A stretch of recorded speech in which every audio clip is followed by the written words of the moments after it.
Hi, my name is Dan Lett. I'm a political columnist for the Winnipeg Free Press. I'm here at the Manitoba Budget Lockup for the 2014-15 budget release, and here are 4 things you need to know about this year's budget. First and foremost, there's not a lot of news. There isn't a lot in the way of dramatic spending initiatives, no big tax increases, no big tax cuts. It's a fairly staid document, and that's very much in keeping with the way provinces and the federal government are treating their budgets for 2014-15. Second thing you need to know is that the provincial sales tax is not going up again. In last year's budget, the shock and awe really came in the form of a 1 percentage point increase in the PST, the money from which was going to be used on infrastructure.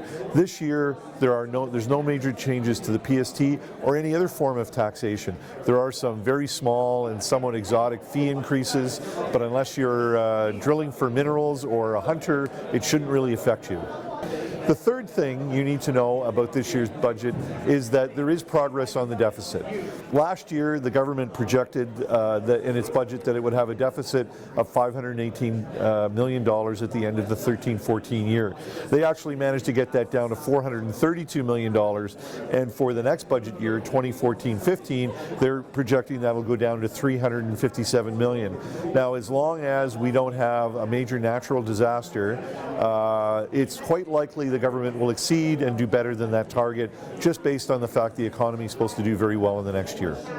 The fourth thing you need to know about the provincial budget is that every budget now, federal or provincial, includes a shiny penny, something that is not really, from a fiscal or economic point of view, very significant, but it's something that's introduced in the budget to kind of create something for people to talk about other than the sheer mind-numbing numbers of the budget documents.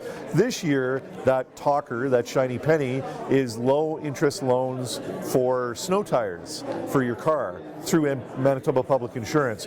We don't know exactly how much money is available to each person or the terms of the loan, but clearly on a really snowy day, there's something that makes sense about introducing a program to buy snow tires. This is Dan Lett of the Winnipeg Free Press signing off from the Manitoba Legislature Budget Lockup.